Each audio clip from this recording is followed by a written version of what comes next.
Okay, Kevin's question. One of his dream matches would be you and Bret Hart. You as the wrestling machine and Bret from '97.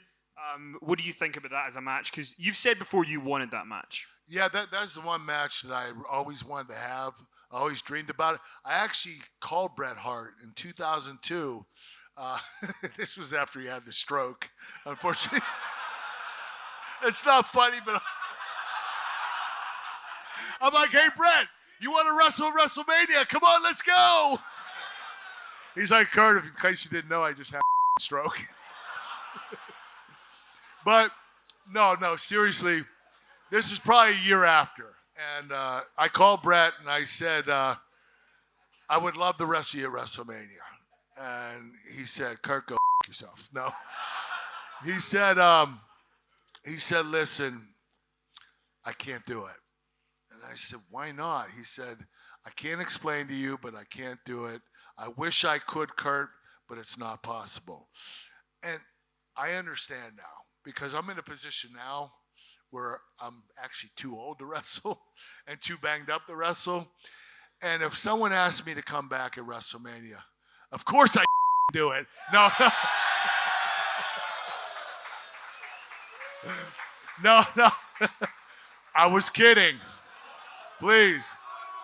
I got a boo for the first time. All right, for you maybe. But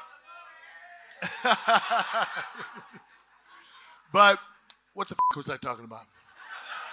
Calling Bret Hart after a stroke to ask him if he would wrestle you. So I called Bret and I asked him if he would wrestle, and he said no. And I understand why.